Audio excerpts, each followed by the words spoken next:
Hello dear students, welcome back. In last lecture we have started with chapter number 4 in history. In that we saw struggle before 1857. Okay. Now see causes for the struggle of 1857. 1857 का struggle का cause क्या था, वो क्यों start हुआ?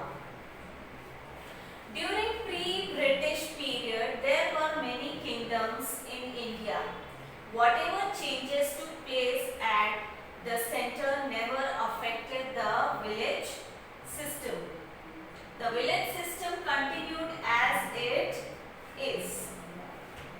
During pre-British period, मतलब Britishers के आने के पहले इंडिया में जो सिस्टम चल रहा था, ओके, जो विलेज सिस्टम चल रहा था, ओके, वो भले ही बाकी के और जो इन्वेडर्स आए थे, ओके, और भी बाकी के इन्वेडर्स आए थे इंडिया में ब्रिटिश आने के पहले, ओके, उन्होंने अपने किंगडम के सिस्टम में चेंजेस लाया, but it did not affect the village system.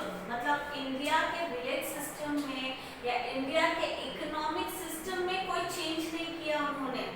They came and they settled in India, they ruled in India, but they did not change the system of India.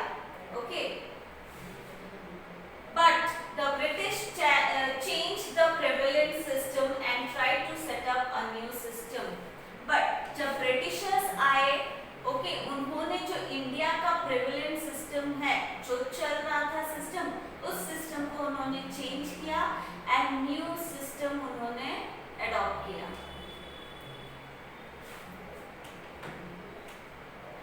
Looking at the changing nature of the village system created a feeling of instability and insecurity in the minds of the people. Okay, and जब British आए, British आके अपना government setup किया, उन्होंने सारे system में changes लाए. ये चेंजेस देख के जो लोग हैं, okay, they became instable, they became insecure, उनको insecurity होने लगी. ओके, तो ये जो चीजें थी ये उनके माइंड में ग्रो करने लगी. insecurity and instability and discontent. Economic causes. The British introduced new revenue system to increase their income.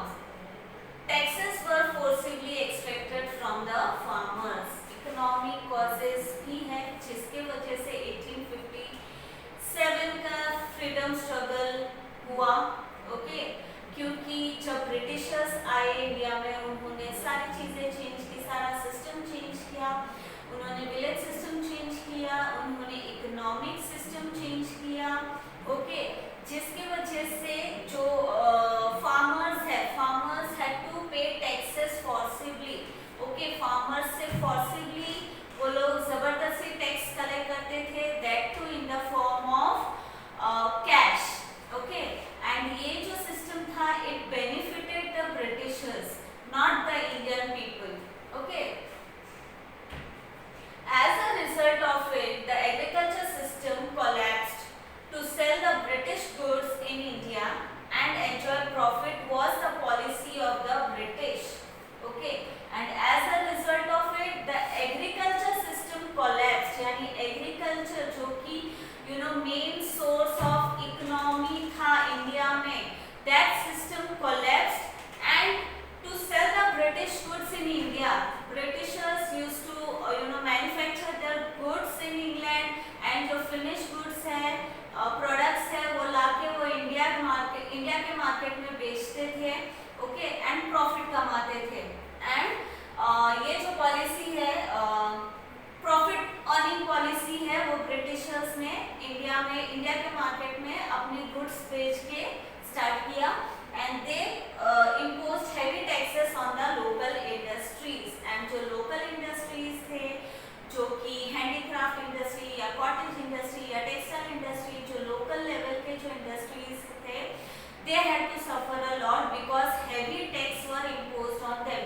उनसे heavy tax collect किया जाता था, जिसकी वजह से उनका जो गुड्स था, उनका जो प्रोडक्ट था, वो मार्केट में कंपैरेटिवली एक्सपेंसिव था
डिसकंटेंट, ओके, वो ज्यादा ही लोगों के मन में क्या होने लगा, गुस्सा पनपने लगा। Social cause. The Indians felt that the Britishers were interfering in the culture, tradition and customs of India. Okay, social cause भी one of the reason है. Okay, जो Britishers है, they also started interfering in the tradition, in the culture of India. Okay, उसमें भी उनका interference start हो गया। Sati prohibition, widow remarriage act were correct from social point of view, but the Indians thought that it is an interference in their lifestyle and hence they were dissatisfied. जो उस वक्त जो prevalent custom थे, okay, जो tradition था, जो culture था India का, लाइक सती प्रथा, okay, wherein if the man dies, then his wife also उसको भी साथ में चिता में बिठाया जाता था, जो कि बहुत ही क्रूअल, जो बहुत ही इविल एक्ट था, जिसको ब्रिटिशर्स ने प्रोहिबिट किया, बैन किया। And also window remarriage act, okay, window remarriage act, window means विधवा, यानी एक वुमेन जिसके हस्बैंड का डेथ हो जाता है, ओके, उनको दोबारा शादी करने की, दूसरी शादी करने की इजाजत नहीं थी, उनको हक नहीं था दूसरी शादी करने की। तो इसको भी उन्होंने ब्रिटिशर्स ने ये जो कस्टम है इसको भी उन्होंने चेंज किया एंड विडो रीमैरिज एक्ट उन्होंने पास किया, जिसके तहत जो विडो है वो दोबारा शादी कर सकते हैं according to this act. Okay, ये जो एक्ट, ये जो चेंजेस लाए हैं सोसाइटी में ब्रिटिशर्स ने, it is correct from the social point of view. ये बहुत ही अच्छी चीज की उन्होंने, बट जो इंडियंस थे उनको ऐसा लगता था, उनको ऐसा फील होता था कि ब्रिटिशर्स जो है वो उनके लाइफस्टाइल में इंटरफियर कर रहे, उनका जो कल्चर है, ट्रेडिशन है, उनके जो कस्टम्स है, जो रीति रिवाज वो फॉलो करते आ रहे हैं, उनमें वो इंटरफियर कर रहे हैं, so which because of which they were dissatisfied. Okay, जिसकी वजह से वो नाखुश थे और ब्रिटिशर्स से गुस्सा थे। Political causes. After 1757, the British took of many Indian states. Took charge of many Indian states. Later, Lord Dalhousie annexed many princely states on various causes. Political cause. There was political cause also because after 1757 Britishers ने बहुत सारे Indian states को capture कर लिया था। Okay, they took the charge of दो states and also later the Lord Dalhousie annexed many princely states.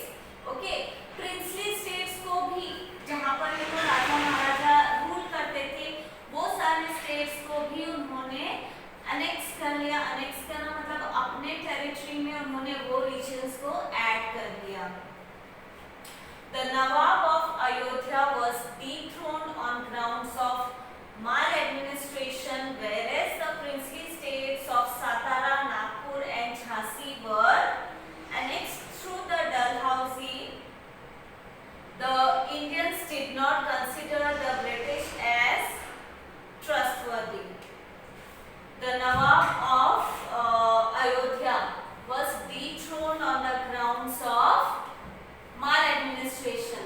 मतलब जो नवाब थे अयोध्या के, उनको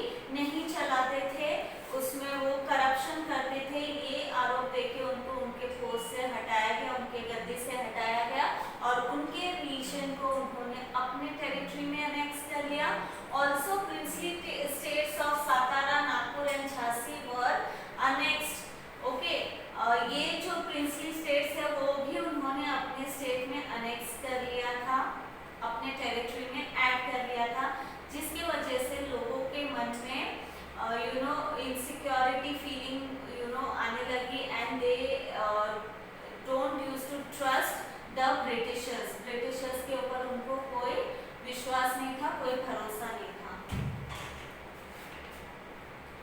Discontent among Indian soldiers.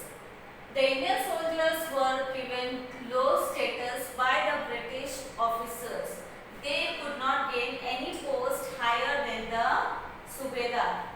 Okay, there was discontent in the Indian soldiers. जो Indian soldiers थे, जो British army में थे, okay, उनके साथ अच्छा ट्रीटमेंट नहीं होता था, ओके, एंड ऑल्सो जो पोस्ट है उनको सूबेदार से हायर पोस्ट नहीं दिया जाता था, उनको लो रैंक में रखा जाता था, ओके, उनका स्टेटस लो रहता था ब्रिटिश आर्मी में।